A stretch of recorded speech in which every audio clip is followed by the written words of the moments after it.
Hey, I'd like to welcome you to another episode of Mission Matters. My name is Adam Torres, and if you'd like to apply to be a guest on the show, just head on over to missionmatters.com and click on Be Our Guest to apply. All right, so today I have Brent Montgomery on the line, and he's CEO over at Wheelhouse, and this episode is part of our iConnections New York series, where we bring you the best of those that attended and participated in iConnections took place in New York. Brent, welcome to the show. Thanks for having me. I really appreciate it. All right, so this is a great topic, though. So the rise of content creators and investing in their ecosystem. I'm a content creator, but I'm not going to lie, Brent. I'm excited about this one. I want to learn from you. But before we get into what you're doing over at Wheelhouse and this, I'm just curious about your background. How'd you get into this business? I studied journalism and really set out to do sports or scripted entertainment, but fell sort of into the birth of reality television, sort of, I'll call it 2000. What was out at that time? Was that like Real World? I'm trying to So the things that really popped, that sort of Real World was in many ways the first big one, but Survivor, Apprentice, The Bachelor. Yeah.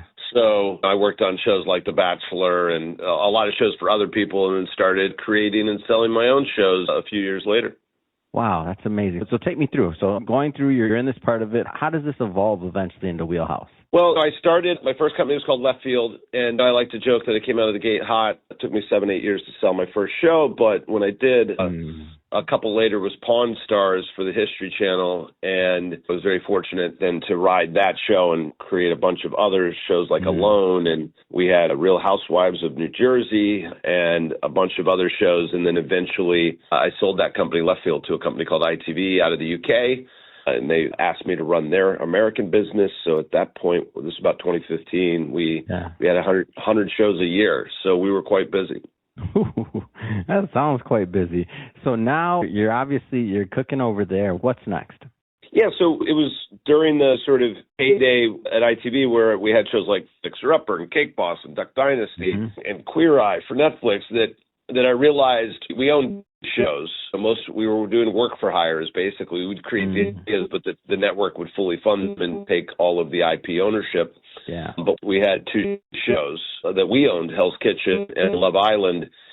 And those shows were both allowed us to make a lot more entrepreneurial moves. Like with Hell's Kitchen, we launched Hell's Kitchen, the restaurant with Gordon Ramsay in Vegas, and that became an incredible business and franchise, and that we were able to participate in. So it dawned on me, why don't I go start Wheelhouse? And here we invest in people, businesses, and brands, and now we see creators and talent as their own businesses. And so that's what we've got up to, and we've been having a lot of fun doing it.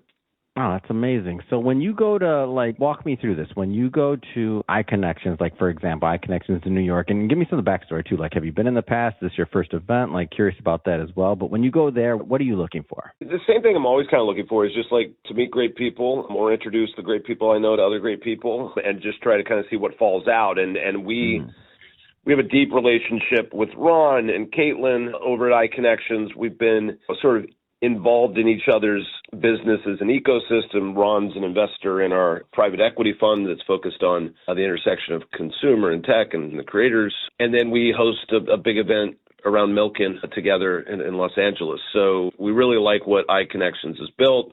They, of course, have great tech, the biggest AUM transference, I think, conference of any in the world down in Miami. So we love those guys. Yeah, absolutely. It's a blast, and I finally got around on the show. I mean, I've been covering now for I think 2 years now. Time flies when you're doing these things. But the first one I went to was in Miami, and I just kept on hearing what's this iConnections thing? I'm like, the last thing I need in my life is another conference. And finally, they sucked me in. I went and I saw it, and I was hooked. I was like, oh my gosh! And now I think New York one was my second one, and now this is going to be a staple, just like the Milken Global Conference is a staple for us. I love it. It's a lot of fun. So getting back to the overall, the creator economy, you have a big vantage point here, with your background starting so early as well. I mean, it wasn't called a creator economy when you were doing this in 2000, that's for sure. It was just regular entertainment industry, but now there's this whole other niche. And where do you see the opportunity right now? Where's that at? Well, I think the opportunity is retail went DTC a while back, right? And I think what Amazon did with delivery, YouTube is sort of done for people who want to create content. And if Shopify allows you to sort of have the back of house that you need to run your own business. YouTube has allowed creators to basically build their own platform, and then they can monetize it both on platform and off. And really, for a consumer, people who don't trade in content every day but consume it, the gatekeepers have changed. When we typically cast a show, we might look at every pawnbroker across the country. But now these folks just put themselves on YouTube, and they create their own audience, so the ones that resonate, and they have a highly engaged audience. They can get that audience to move. Your audience will have heard of some of the Dude Perfect guys, Mr. Beast, obviously. But we've been very fortunate to find a lot of creators historically. We put Mel Robbins on TV in 2006. We put Ryan Serhant on TV in 2006. And so if we had Wheelhouse when we first met those guys, we would have been able to say, all right, how do we invest in you beyond sort of the TV show? And that creator economy, which people are starting to talk more about now, is we tagged Wheelhouse with the slogan "For Creators by Creators" when we started in 2018, because we saw what happened in reality TV now happening with YouTube and creators. And I think if anybody has kids and you have 3 of them, they're probably watching 3 different things on YouTube every day. And so it's very personalized experience where many of us had 3 cartoons to pick from every Saturday morning. That was kind of what we were given. Yeah. These kids these days and all their options. I used to have the, I have to. I got to do it, Brent. I got to do it. I had TV, you had to get up. There wasn't even a remote. I can't do that. I got to get better at that pitch. Continue. I'm sorry. I just have to. No, that's too funny. Yeah, so what we do is we've got some sophisticated investors as part of our team, and then we have a lot of creative people. But we look at sort of these things as IP buckets, so we can build around the individual talent. We're in partnership with Ant Edwards, Ty Halliburton, Ben Shelton. We do a bunch with Peyton Manning. And so that's one bucket of invest around the actual talent. Content as intellectual property is something we create every day. But then we look at things like events and experiences and the underlying businesses. One example of what we've done, we created a show for Netflix called King of Collectibles. But before we did that, we invested in the underlying business called Golden Auctions. And we were able to then bring in Peyton Manning as a partner on the show, who also invested. He had also invested in Golden Auctions. We then sold it to Netflix, and we knew from Pawn Stars what the show could do to the underlying business, and it helped it dramatically.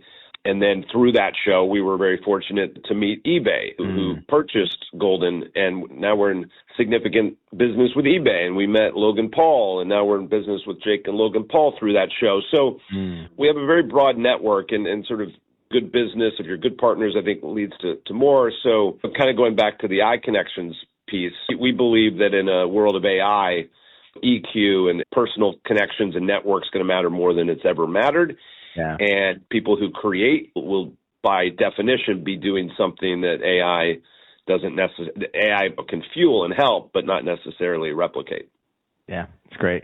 So we're a lot of entrepreneurs, executives that listen to this. We're recording this going on the 250 anniversary for America. I'm excited about that. I'm going to be heading to Vegas for that one. And they got I think their biggest fireworks display or show ever. They're saying on the Strip 9 different roofs, I think it is, are going to all be setting it off simultaneously. So that's going to be pretty interesting. So that being said, what's your vision for this going forward? So if you look back at this in 10 years, what's the vision for Wheelhouse going forward? We've built a platform now where we think we can work with sophisticated partners across entertainment, sports. We do a lot in sports, and then investment. So in 10 years, we just want to keep growing in scale and size. To give you a few North Stars for what we're trying to build, Disney inspired much of our business. We want to sort of create a mini Disney for real people. Walt Disney had the foresight to create this flywheel. In the beginning of that business, film was in the middle of the flywheel. But now if you look at it, it's intellectual property. They were able to buy Marvel. They were able to buy Lucasfilm. And so they built a platform that IP is right in the middle. And Authentic Brands Group is a business that's been incredibly successful and started really just with licensing and then just kept going up and up and up in sort of size and scale of the companies, Reebok, Sports Illustrated. And they have inside their IP flywheel David Beckham and Shaquille O'Neal and Kevin Hart. So those, and then Endeavor was who we do a ton of work with, Ari Emanuel's company. They really were talent management in the middle of their flywheel. And then Ari proved to be a pretty good entrepreneur as well and buy UFC, WWE. So that's where we want to be in 10 years, is really looking like those businesses where big chunky businesses sit inside and all of the content and talent and everything else magnifies what sits in the middle of our flywheel. Amazing. Brent, if people want to follow up and learn more about Wheelhouse, how do they do that? Yeah, they can just call me. You can hit me on LinkedIn. That's just my name, Brent Montgomery. We've got a website and all that stuff, but I'm available, and we just look to work with great people. So look forward to meeting a few people through this. Fantastic. For everybody listening, just so you know, we'll definitely put some links in the show notes so that you can click on the links, head right on over, connect with Brent and his team. And speaking of the audience, if this is your first time with Mission Matters and you haven't done it yet, hit that subscribe or follow button. This is a daily show. You heard me correct. Each and every day we're bringing you new content, new ideas, and hopefully new inspiration to help you along the way on your journey as well. So hit that subscribe or follow button. And Brent, thank you for coming on. Oh, thank you. Appreciate it. Happy 250.